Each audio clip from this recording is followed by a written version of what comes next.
Hello friends, हम general agriculture की study करते हैं। जनरल एग्रीकल्चर मतलब इसके एग्रीकल्चर के इम्पॉर्टेंट फैक्ट्स पॉइंट्स क्या क्या है। ज्योग्राफिकल एरिया क्या है इंडिया का, 328.74 मिलियन हेक्टेयर है। ठीक है, सबको याद होना चाहिए कि 328.74 मिलियन हेक्टेयर है। रिपोर्टिंग एरिया क्या है इंडिया का। रिपोर्टिंग एरिया मतलब कि इस एरिया में क्या है, मतलब इस लैंड पे क्या है, जैसे कि रैन है, फॉरेस्ट है, एरेबल मतलब कल्टीवेशन हो रहा है, क्या हो रहा है, ये चीज़, ये पूरा रिपोर्टिंग एरिया कहलाता है। तो ये है अपना 306 million hectare. Total degraded land क्या है इंडिया की, मतलब डिग्रेडेड लैंड बोले तो जो कि किसी न किसी तरह से यूज़ में नहीं है, जो ख़राब है डिग्रेडेड लैंड, तो वह 187 million hectare. Total gross cropped area of India. Gross cropped area मतलब क्या होगा। ग्रॉस क्रॉप्ड एरिया मतलब जितनी जगह में खेती की जा रही है। जैसे कि इंडिया की लैंड वैसी नहीं है ना कि एक तरफ से जो शुरू हुई तो बिल्कुल जैसे अमेरिका में होती है कि शुरू होते ही मतलब एक ही बंदे की बहुत सारी लैंड रहती है, तो उसमें डिविज़न्स कम होते हैं। एक लेवल लैंड रहती है और लंबी चलती है, तो उनकी अच्छी होती है इन द सेंस कि वहाँ पे ग्रॉस क्रॉप्ड एरिया और नेट क्रॉप्ड एरिया में ज़्यादा डिफरेंस नहीं होता है। तो ग्रॉस क्रॉप्ड एरिया अपना कितना है, 193 मिलियन हेक्टेयर। अब ग्रॉस क्रॉप्ड एरिया देख लिया, तो नेट क्रॉप्ड एरिया देख लेते हैं साथ में। Net cropped area of India, देखो ग्रॉस क्रॉप्ड एरिया था अपना 193, मतलब इंडिया में रिपोर्टेड है कि 193 मिलियन हेक्टेयर में खेती होती है, लेकिन असली में कितने एरिया में होती है, 141 मिलियन हेक्टेयर में होती है। वैसे ग्रॉस इरिगेटेड एरिया तो 76 मिलियन हेक्टेयर है, 76 मिलियन हेक्टेयर है, लेकिन नेट इरिगेटेड एरिया जो है इंडिया का वो 57 है। यहाँ पे 76 57 याद हो जाएगा। क्रॉपिंग इंटेंसिटी क्या है इंडिया की, अब बढ़ गई है, पहले 135 36 थी, अभी 138 हो गई है। Forest area of India, India का कितना फॉरेस्ट एरिया है, 20.4% ऑफ टोटल जोग्राफिक एरिया है इंडिया का फॉरेस्ट में। अब 2019 में वो हो गया है 21.54%, मतलब 7.12 million hectare. Okay.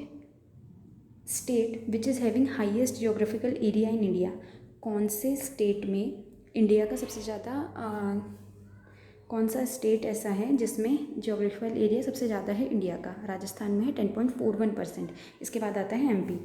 The state which is second in geographical area में सेकंड कौन है, एमपी है। Highest forest area in the state में हाईएस्ट फॉरेस्ट एरिया किसका है, एमपी का है। ठीक है। State which is first in pulse production सबसे ज़्यादा कहाँ होता है, एमपी में होता है। State which is first in food grain production में यूपी सबसे ज़्यादा है। अब यूपी कैसे याद करेंगे कि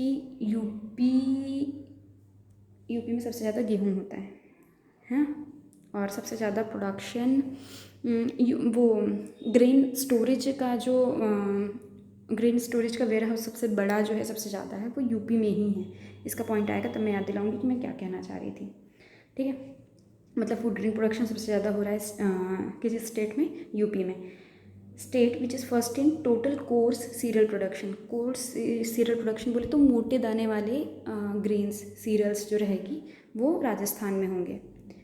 the state which is second in food production में सेकेंड कौन है, पंजाब है।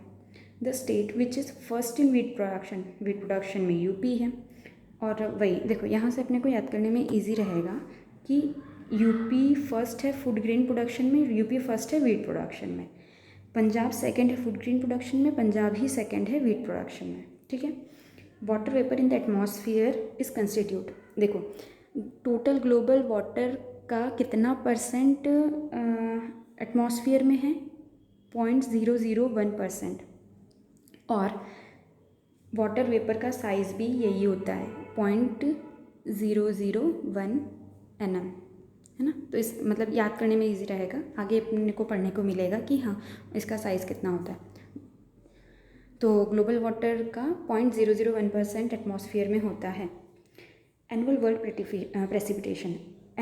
प्रेसिपिटेशन कितना है, 1000 mm है, मतलब मतलब दुनिया में कितनी बारिश होती है, 1000 mm होती है, और इंडिया में कितनी होती है? Average annual rainfall of India, annual rainfall क्या है?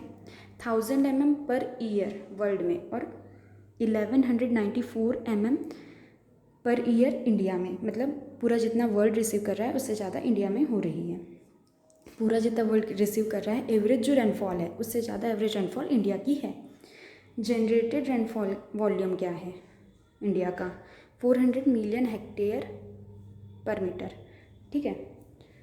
अब maximum area under irrigation is under, जो सबसे ज़्यादा एरिया है इरिगेशन का वो गंगा बेसिन के अंडर में आता है। Optimum forest area required, optimum forest area कितने की ज़रूरत होती है? अब हमने देखा अभी कि इंडिया में पहले 20 था जबकि अभी अपन पढ़ रहे थे, लेकिन अभी 19 में हो गया है 21.74, और अब और ज़रूरत कितनी है कि 33% जोग्राफिकल एरिया की ज़रूरत है। ठीक है।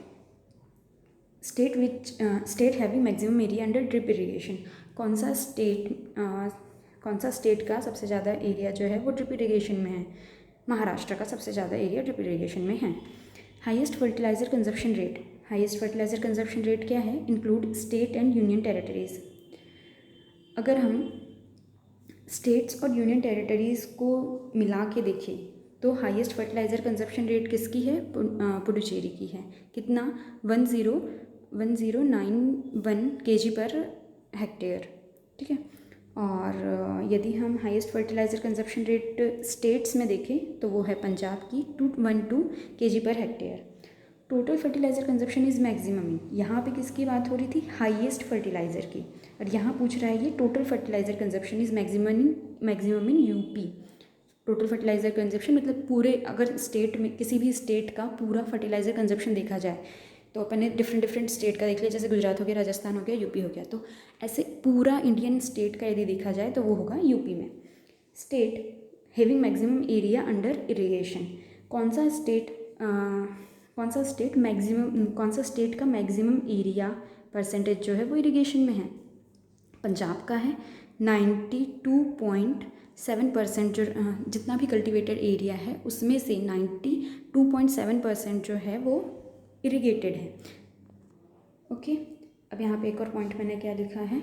Which oil cake is used in fish pond to kill predatory insect, कौन सा ऑयल केक है जो कि यूज़ किया जाता है फिश पॉन्ड में? जैसे कि अपन ने एक पॉन्ड लिया है, उसमें अपन फिश कल्चर कर रहे हैं। ठीक है। वहाँ पे अपने को प्रेडेटरी इंसेक्ट को मारना होगा, तो उसको मारने के लिए कौन सा ऑयल केक यूज़ किया जाता है? तो वो है महुआ का ऑयल केक यूज़ किया जाता है।